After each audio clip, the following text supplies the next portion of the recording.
Hi, this is Stefan of the Swedish death metal band Desolator, and you're listening to The Bloodshed with the Vampire on Metal Messiah Radio International. Stefan, I want to thank you very much for taking time out for this great interview. Welcome you to The Bloodshed with the Vampire on Metal Messiah Radio International. Thank you so much. I'm really glad you wanted to have me. Stefan, even true, we are going through a very bad period of time. You had a very busy year yourself with the release of Desolator new album, A Sermon of Apathy. We know you're also part of the international melodic doom death metal band, the Ashen Tree, and Ending Quest, a death metal band from Stockholm, Sweden. But you're also busy with the Swedish doom death Soliloquium, whom just released a new album, Things We Leave Behind, last March 16, 2020, and the Portuguese gothic doom Ashes of Life, whom we had the great honor to interview, Thiago Silva, for the band debut album Seasons Within, released last February 7, 2020. Stefan, how do you get to split yourself and be able to do so many things at the same time with all these bands? That's a good question, actually. I think it's just about putting the time and finding the inspiration to do it. Like, I just spend a lot of time by my computer jamming songs and writing songs, but a lot of people are asking me, and for me it's not like I'm being that productive. I don't feel overwhelmed by the amount of music I'm putting out, really. Don't you get that you have to be flying towards Portugal and Sweden? Not really. I would say like a lot of the stuff is so doable on the internet these days. I even have a project with a guy from Bangladesh. A lot of it you can record and send ideas. It's so easy these days, I think. Stefan, I was gonna get in touch with you for Soliloquium new album, Things We Leave Behind. I think after I got in touch with Thiago Silva and I interviewed him, I told him I was gonna get in touch with you, but a lot of things that happened, not really good things, and I had to stay locked down and all these things. I couldn't get in touch with you no more. I think you was quite busy as well.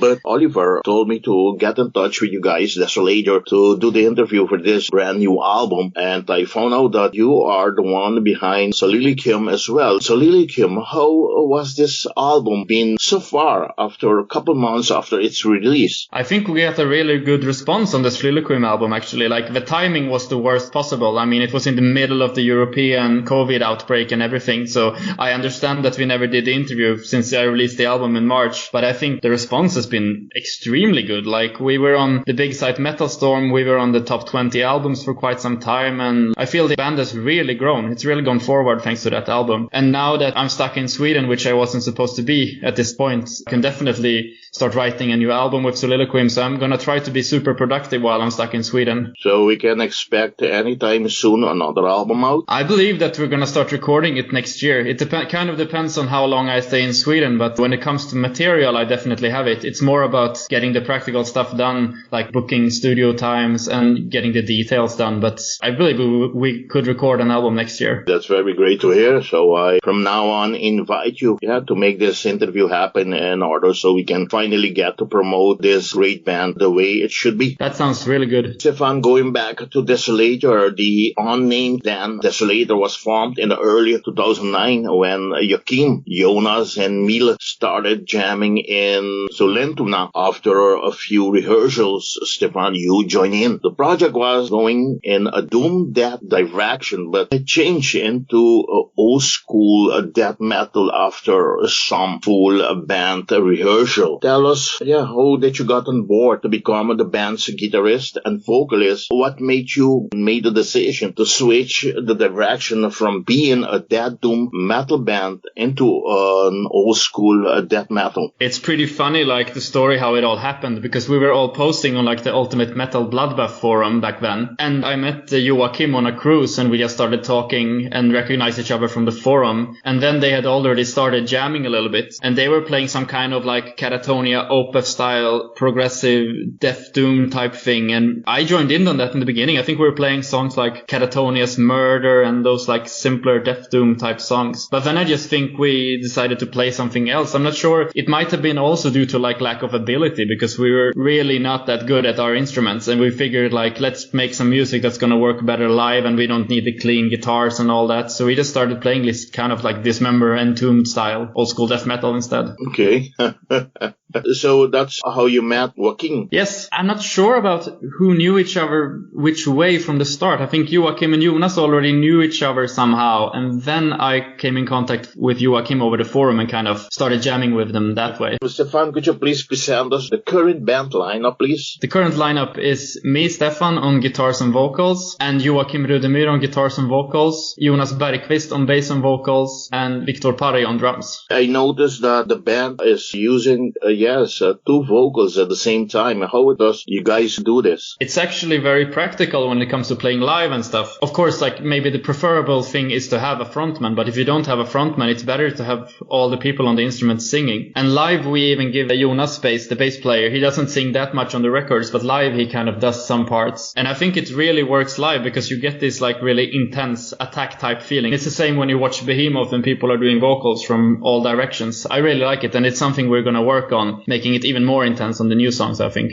Okay, very great. Desolator entered the scene with the Gravefeast demo in 2010 and a split with the Greek death metal band Resurgency in 2011. The debut album Unearthly Monument came out in 2013 on Hellthrasher Productions. A killer debut full-length album in the vein of bands like Entombed, Dismember. Do you feel the band had a massive support from fans, especially inside Sweden, Europe, and the whole world with this release? Not at all. Like, we were such a small band back then. I think we were very, very underground. Like, we just played a couple of gigs in Stockholm and we started building a small fan base, but it's nothing like the way it's now, for sure. Okay, but you felt after have done some gigs in your hometown and around in Sweden that you got the support, at least from your home crowd? Yeah, I would say like the local gigs were going pretty well. It's more that we didn't find any gigs. Like, we have never played in another town in Sweden, even now, for instance. So it's mostly the problem of getting the music out to people. Like, once they hear it, they like it. But the problem is getting it out there, both live and when it comes to the studio music, I think. With the 2016 EP Spawn of Misanthropy came a direction change to the more American-sounding progressive and omnibus sound akin to Immolation, Morbid Angel, to say some, but with the most of the Swedish hook intact. I must say, another great release and killer tunes like Illusions of Grandeur and Dark Epitaph, to say some. Stefan, what can you tell us about the change in direction of sound on this EP? I think we're just a bit tired of playing the regular Swedish death metal sound because there was such an explosion of bands around early 2010s. There were so many bands playing the Swedish Dismember and Entombed style death metal, and I mean, a lot of them were good, but they weren't really pushing it forward, so we wanted to do something different. And also the instrumental part came in because I don't think most people knew that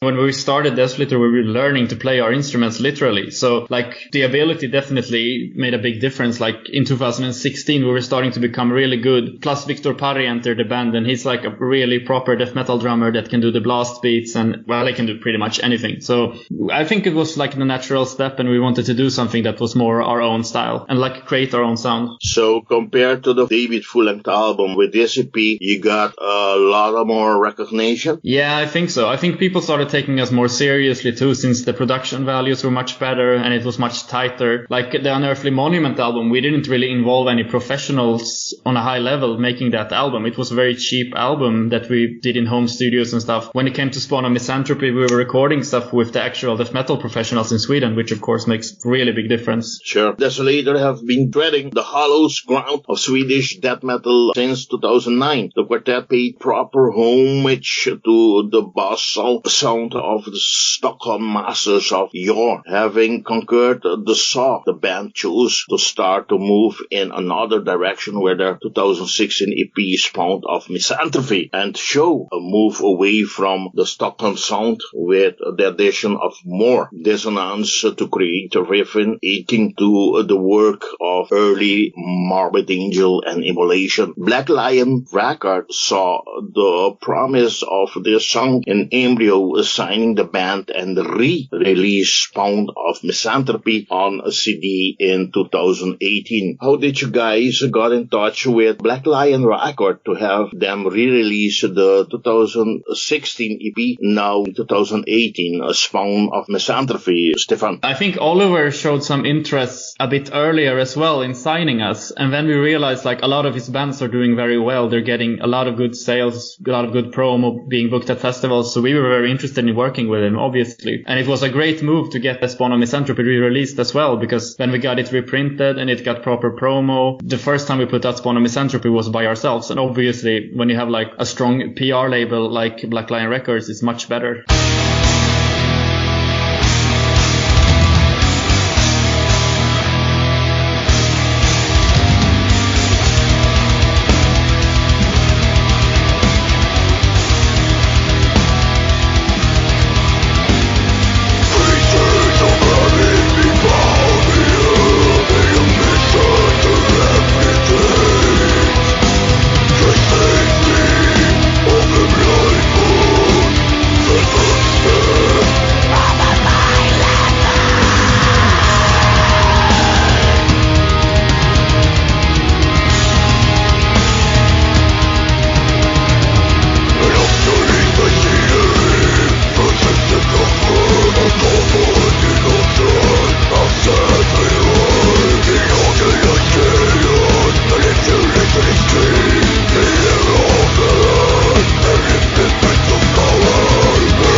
After joining Black Lion Records, 2020 saw the light of the second full-length album, Sermon of Apathy, in logical continuation to Spawn of Misanthropy. Here, Desolator further explores the depth and epic and monolithic death metal. Sermon of Apathy features epic tracks like Portal Tomb and The Great Law of Death, alongside direct bangers like Adversarial Doctrine and The Human Condition. And the closing track feature, a guest solo by Carl Sanders from the American brutal technical death metal band Nile, and vocals part done by Oliver Palmquist from the Swedish death thrash metal band Fidion. Yeah, how has it been having Oliver Palmquist and Carl Sanders as guest musician, who idea was to bring these guys on board? Yeah, it was really good to have them both. Like, it really gives the track the extra push it needed. And like, Oliver, he's an old friend of ours. We played alongside his band Fidion on so many gigs. So he was like the natural guest vocalist to get in there. He's like a really good, aggressive death thrash style vocalist. And then having Carl Sanders on the song was like an absolute dream come true. That was like, I couldn't believe it when Joakim said that Carl Sanders just answered his message and said, sure, I'll play on your song. And he's been super friendly about it, helping us promote the song and everything. So I think it's still a bit unreal when you hear that Carl Sanders solo in a Desolator song, to be honest.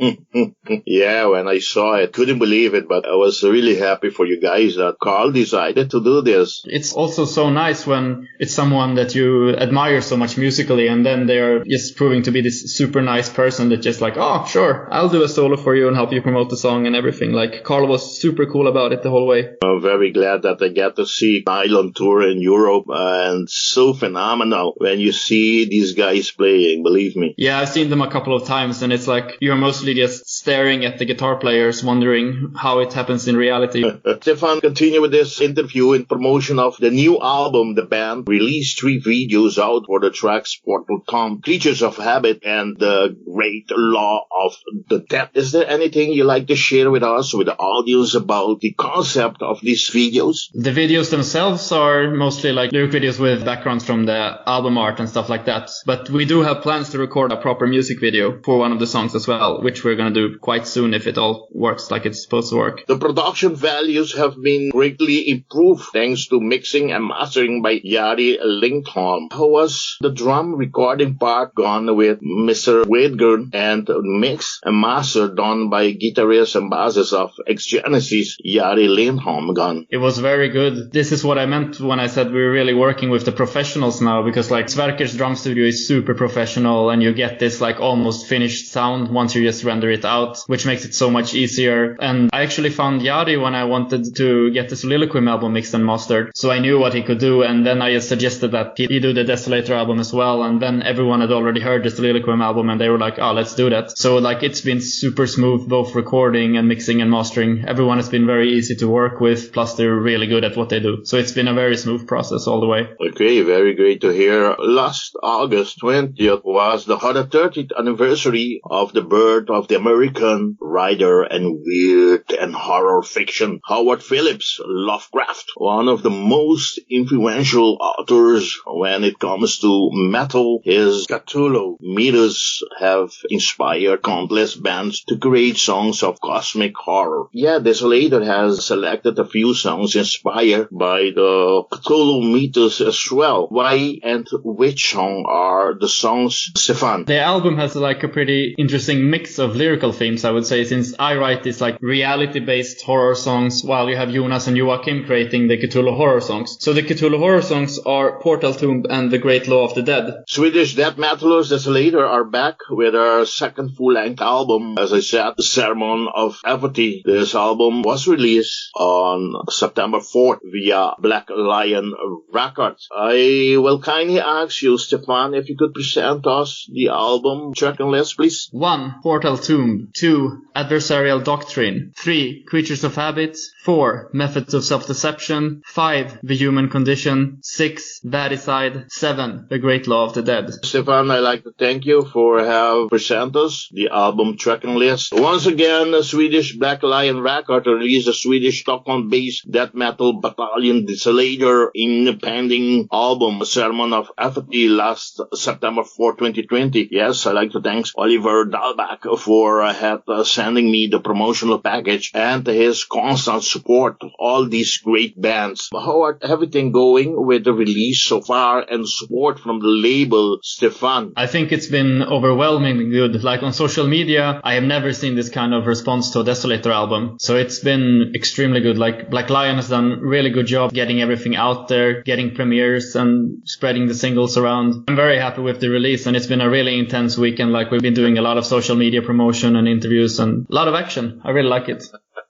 Yeah, and for the fans that have not bought this great album as yet, they must have it in their collection. In how many formats are them available? Right now it's only CD and digital, but there are plans for a vinyl, I believe. I'm not sure about release dates or anything, but we've definitely discussed the vinyl, and I see that people on social media want it, so I hope they can tell Black Lion Records to go for it. 2019, go back a little bit in time since the COVID 2020 was just, that year. In 2019, saw Desolator play alongside Satyricon, Decapitated, and Batushka at the Hellthrasher in Gdynia, Poland. For obvious reasons, 2020 was a year focused, on their album releasing Sermon of Apathy, and where all shows, tours, festival has been cancelled, as I just said, due to COVID. But the hopes are to go back on the road once again in 2021. How was it to share stage with all these great bands I just mentioned? And yes, how was it there in Poland at this festival? It was an amazing experience. We usually play these small stages in Stockholm where you're like crammed in together and almost smashing into each other, and now we're playing this great big festival stage in Poland. It was an amazing experience, and also just like the atmosphere of being in the backstage area where like you ran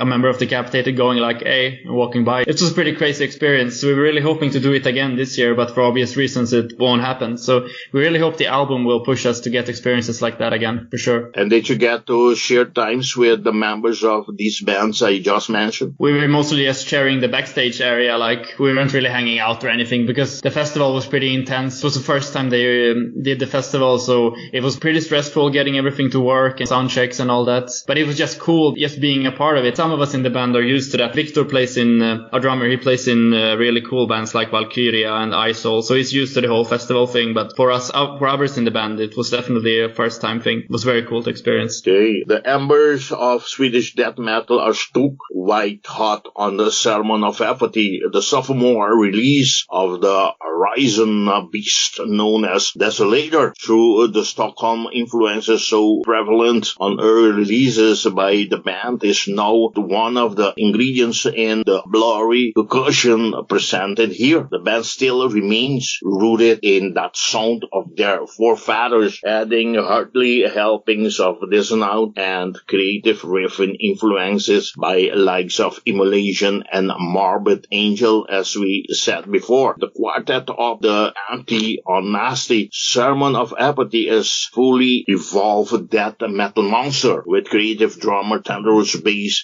vicious yet melodic riffs, and obliterating growls of rage. The full package is even greater than it suggests, true, as Desolator have achieved a totally mastery of composition and pitch-perfect production. What are the plans for this coming year, Stefan, 2021, in support of the band's great new album? I think it's just like continuing to go really heavy on social media, which we're trying to do, and also we're gonna make a music video, hopefully this year. I'm not sure about the schedule for the music video, but it's gonna happen this year, so that's gonna be one thing. And then hopefully we will see the evolution of live gigs, but I want to play live and support the album, of course.